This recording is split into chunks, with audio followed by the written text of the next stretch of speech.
What an interesting day in the markets. Bears 2 in a row dropping this sucker, but the bulls stepping back in.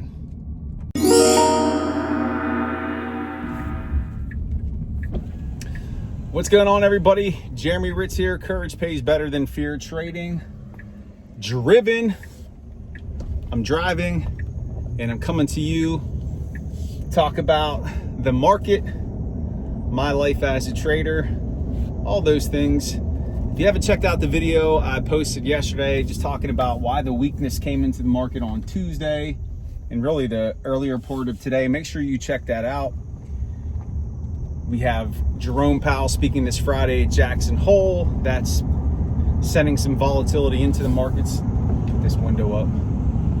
And we saw some of that volatility here this morning. We saw things drop. We were down, I think, about 67, 68 points on the SPX at one point in time, and then buyers did step in, push it up. At the time that I'm recording this, the SPX is down about 25 points right now.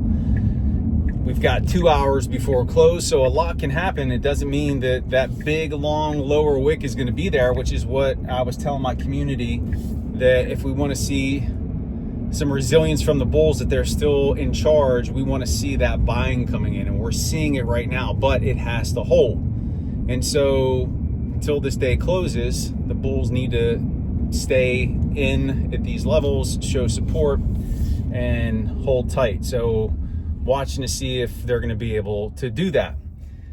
And then what's going to be critical, the pattern that's going to be left behind with this candle, it's going to be a hammer-like candle, which can signify that a move higher is coming, is the bulls are going to have to protect the low of that candle, meaning that they cannot allow the bears to drop the price below that where buyers stepped in, or we could see an even bigger sell-off. So it's going to set a new support, establish a support if that's how things play out. It's not even a 3% drop. So there's still so much further that this thing could go. We almost got to 5% on the Qs. Bitcoin almost got down to 10%, very close. But yeah, the SPX is a little over 2% was the dip. So not much of a dip at all. But again, plenty of time left. By the time you're watching this, you might say, yeah, that hammer got eaten up and the bears dropped it again really hard.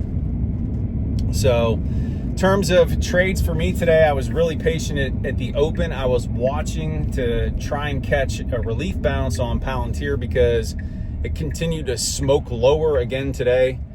And I was able to catch that on a scalp as it started to bounce back, as the broader markets bounced back. So I did scalp that.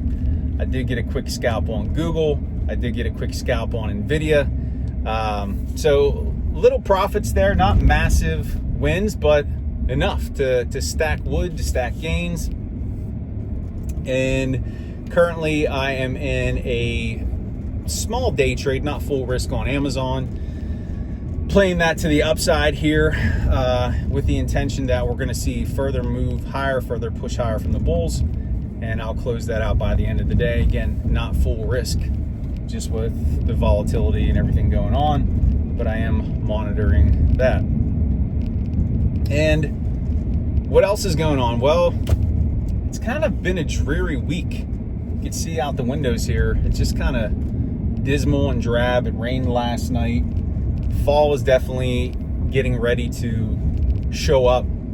Summer's almost complete. The kids are going to be heading back to school. So there is a sense of, I guess there's no better word to use here, and it's kind of ironic, no pun intended. There's a sense of loss at the end of the summer, right? All the time spent with your family and friends doing fun things, barbecues, cookouts, vacations, 4th of July, all those things, they're gone. And that chapter is over, and we start a new chapter here for fall, which is just as beautiful as the summer is, but you're closing the book on those memories and moving on to this new part of your life. And I was telling my really good friend Edmund, who many of you know, that as your kids get older, every summer, you're only allotted so many summers with them as a kid, for you to be with them, you know, to do things like go to amusement parks. And then eventually they're going to get to a point where, you know, they don't want to hang out with mom and dad anymore. And they go through that transitional phase. And then as they get older, it becomes cool again to hang out with mom and dad. And so, you know, I try to be hyper aware of that. And the transitoriness of youth and childhood with my kids. So as to be philosophic, you know, that's one less summer that will be there with the kids. So it's bittersweet here as we wrap things up. And you heard me talk about last week how I'm ready for structure and routine. Well, I'm going to get all that and more.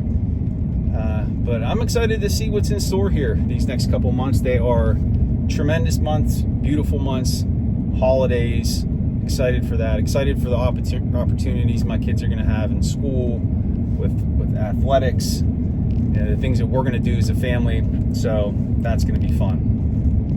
And again, it's a trading channel, but we talk life here, because at the end of the day, honestly, it's all about family. It's all about the people we love. It's all about our children. And with trading is something that I do. It's not who I am. And really, the most beautiful thing about trading for me, and what I'm most grateful for, is the flexibility that it gives me to be able to plan my day, schedule my day, do what I want. And you can't put a value on that at all. And, you know, having that time to be with the kids is something pretty special. Anyway, to bring this back home, let's see how today ends. Will the bulls hold on to this buying, the support that they created, or are we going to see this thing get driven back down by the bears? There's a battle taking place right now. We got Powell coming on Friday. We're 2 days away from that. There's only 7 trading days left in August, and then we hit September, which is just, when it comes to sentiment, it is not good. And so, you know, it would make sense if we sell down, but as resilient as these bulls have been, I would not be surprised if we continue to push up and make new all-time highs. This has been the year of the contrary. So never expect the market to do something with full certainty, because you're never going to be 100%. Anyway, I'm going to shut my mouth because I was pontificating for way too long. I love you guys. Thank you so much for supporting the channel. I will see you back here for the next episode of Driven. Lots of content coming your way. We'll have a preview of NVIDIA earnings next week for all of you, so be on the lookout for that. Again, back in a routine, getting settled. So can't wait to share with you guys everything that I have coming. In the meantime, I gotta mention too, I have a free beginner trading boot camp. If you want to learn how to trade and invest, it's completely free. September 15th, 16th, 17th at 8:30 p.m. Eastern. Register. That link will be in the show notes.